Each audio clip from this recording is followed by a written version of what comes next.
अथ श्रीसङ्कष्टनाशनगणेशस्तोत्रम्। प्रणम्य शिरसा देवं गौरीपुत्रं विनायकं भक्तावासं स्मरे नित्यम् आयुष्कामार्थसिद्धये।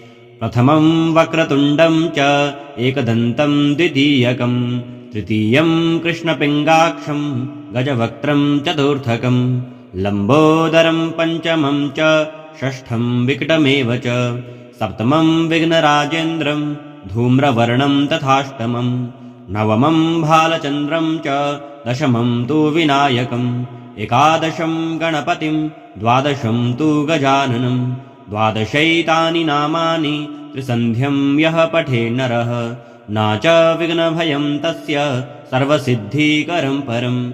विद्यार्थी लभते विद्यां धनार्थी लभते धनं पुत्रार्थी लभते पुत्रान् मोक्षार्थी लभते गतिम्। जपेत गणपति स्तोत्रं षड्भिर्मासैः फलं लभेत संवत्सरेण सिद्धिं च लभते नात्र संशयः। अष्टभ्यो ब्राह्मणेभ्यश्च लिखित्वा यः समर्पयेत् तस्य विद्या भवेत् सर्वा गणेशस्य प्रसादतः। श्रीनारदपुराणे संकष्टनाशनं नाम गणेशस्तोत्रम्।